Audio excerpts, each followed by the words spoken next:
베드로전서 5장 7절에서 우리 11절까지 교독을 하도록 하겠습니다. 너희 염려를 다 주께 맡겨버리라. 이는 저가 너희를 권고하심이니라. 근신하라 깨어라. 너희 대적 마귀가 우는 사자같이 두루 다니며 삼킬 자를 찾느니라. 너희는 믿음을 굳게 하여 저를 대적하라. 이는 세상에 있는 너희 형제들도 동일한 고난을 당하는 줄을 알미니라. 모든 은혜의 하나님 곧 그리스도 안에서 너희를 부르사 자기의 영원한 영광에 들어가게 하신 이가 잠깐 고난을 받는 너희를 친히 온전케 하시며 굳게 하시며 강하게 하시며 털을 견고케 하시리라. 같이요 권력이 세세 무궁토록 그에게 있을지어다. 아멘. 권력이 누구에게 있습니까? 네, 그가 누구셔요?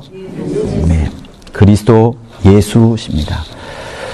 시간이 많지 않으니까 여러분들에게 제 소개하는 것은 짧게 줄이도록 하고 말씀에 집중을 하겠습니다. 여러분, 우리는 그 베드로의 믿음의 고백에서부터 우리의 신앙이 반석을 내리기 시작했습니다.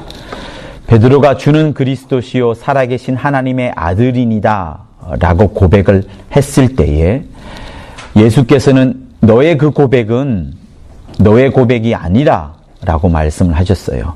그러면서 정정하여 주시기를 그것은 하나님 아버지께서 너에게 가르쳐 준 것이다 라고 말씀을 하십니다.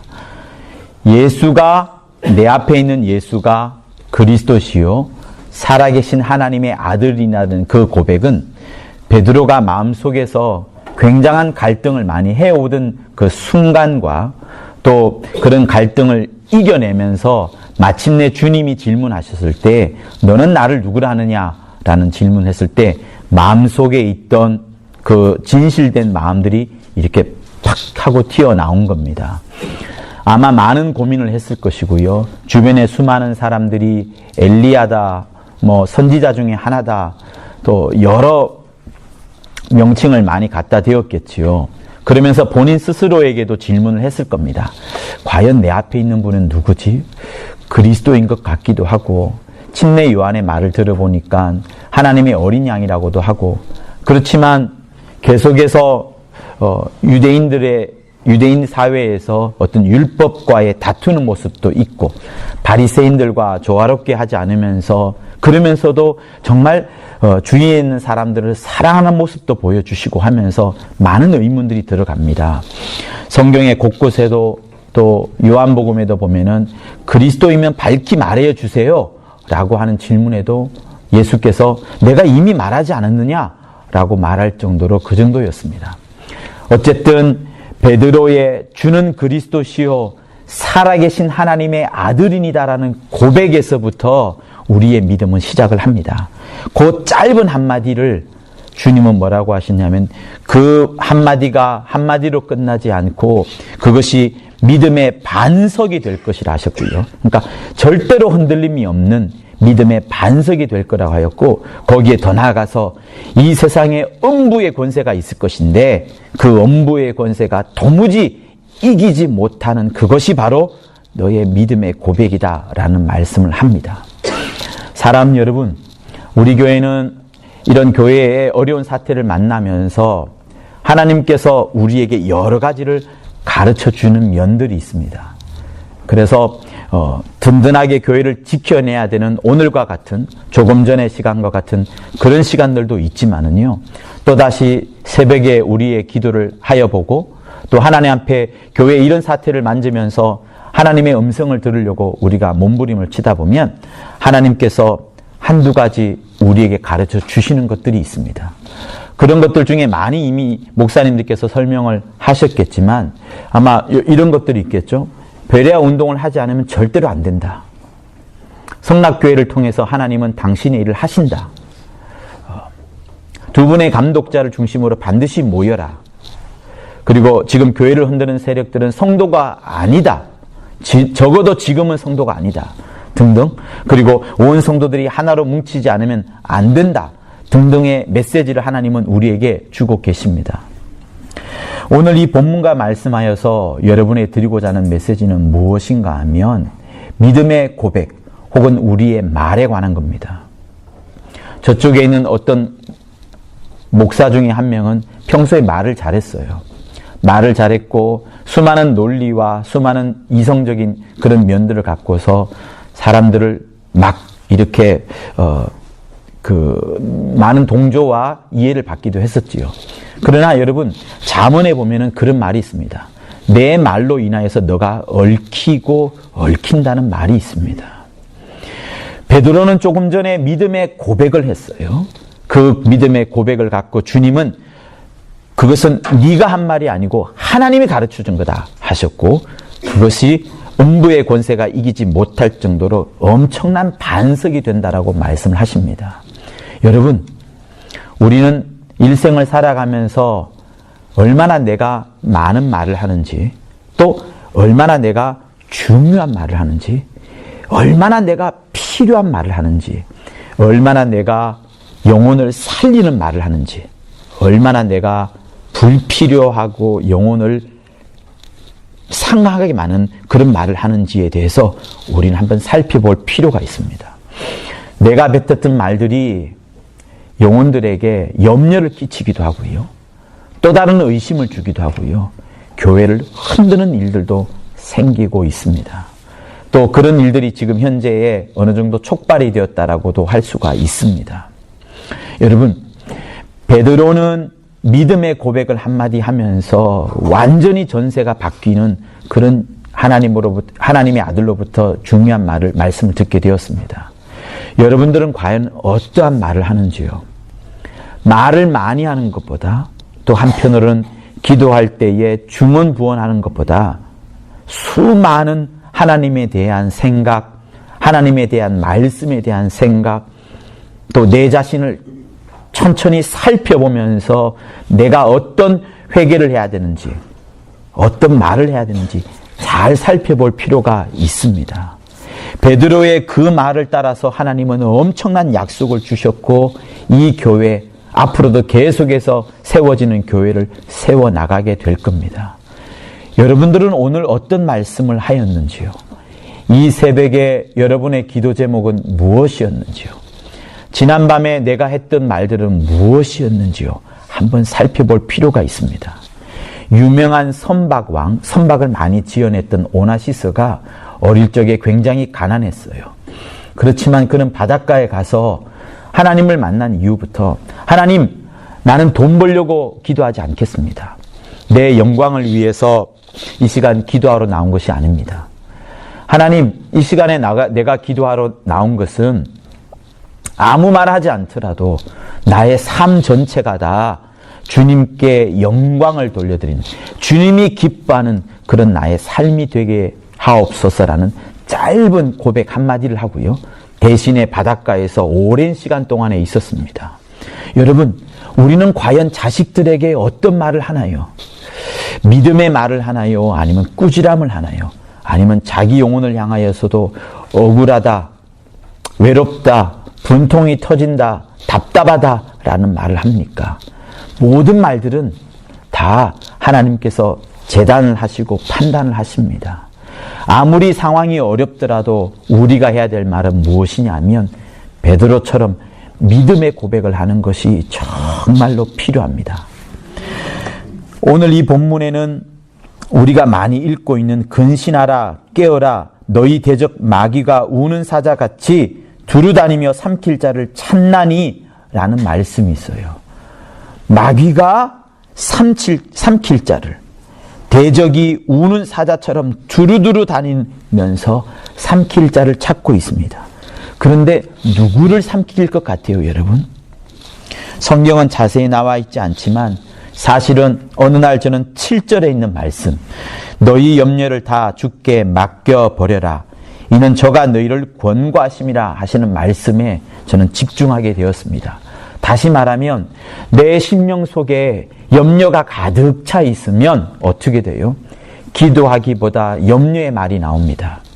내 심령 속에 불안함이 가득 차 있으면 말씀을 보거나 말씀을 듣거나 또 믿음의 말을 해주는 다른 어떤 선교 목양사님의 말을 듣기보다 그 걱정과 그 염려들이 먼저 내 안에서 막 터져 나오게 되고 그 말을 하게 됩니다.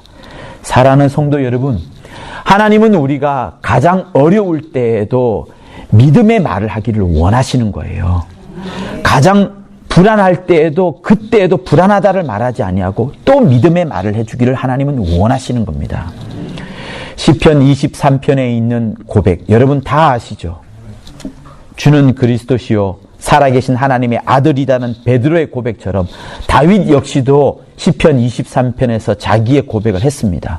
우리 1절과 2절을 같이 한번 이 시간에 한번 해볼까요? 시작. 여호와는 나의 목자시니 내가 부족함이 없으리다. 네, 됐습니다. 거기까지만 해도 돼요. 여호와는 나의 목자라고 하셨어요. 그리고 내가 부족함이 없다라고 합니다. 시편 23편은요, 다윗이 왕이 되었을 때 만든 시가 아닙니다. 어디서 만들었냐 하면 그 골짜기에서 원수가 사울 왕이 자기를 죽이려 하러 올 때에 그 골짜기에서 숨어 다니면서 했던 그의 고백이에요.